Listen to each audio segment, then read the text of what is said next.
কড়াতে তেল গরম হয়ে গেছে, তেল গরম হয়ে যেতে তাতে শুকনো লঙ্কা দিয়ে দিলাম। শুকনো লঙ্কাটা ভালো করে ভেজে নিয়ে 5 ফোড়ন দিলাম। 5 ফোড়নের পর তেজপাতা দিয়ে দিলাম। তারপরে ভালো করে ভেজে নিচ্ছি। ভেজে নেওয়ার পর আমি আদা দিয়ে দিলাম। আদাটাকে ভালো করে ভেজে নেব।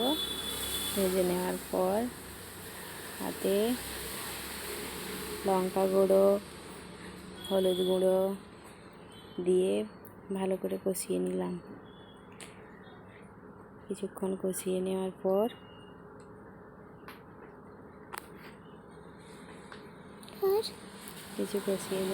ভালো করে কষিয়ে নেব। কষিয়ে নেওয়ার পর তাতে এর উপর সবজিগুলো দিয়ে দিচ্ছি।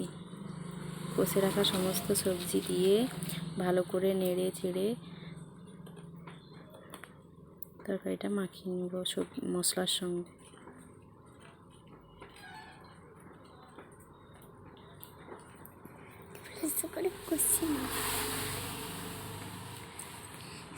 ভালো করে সবজিগুলো কষিয়ে নিয়ে সমস্ত কিছু মাখিয়ে নিয়ে রেডি করার পর আমার যে তৈরি করা সিগারেট মশলা আছে সেটা দিয়ে দেবো। এখন একটু চিনি দিয়ে দিলাম, সবজির টেস্টটা বাড়িয়ে দেবে এই চিনিটা।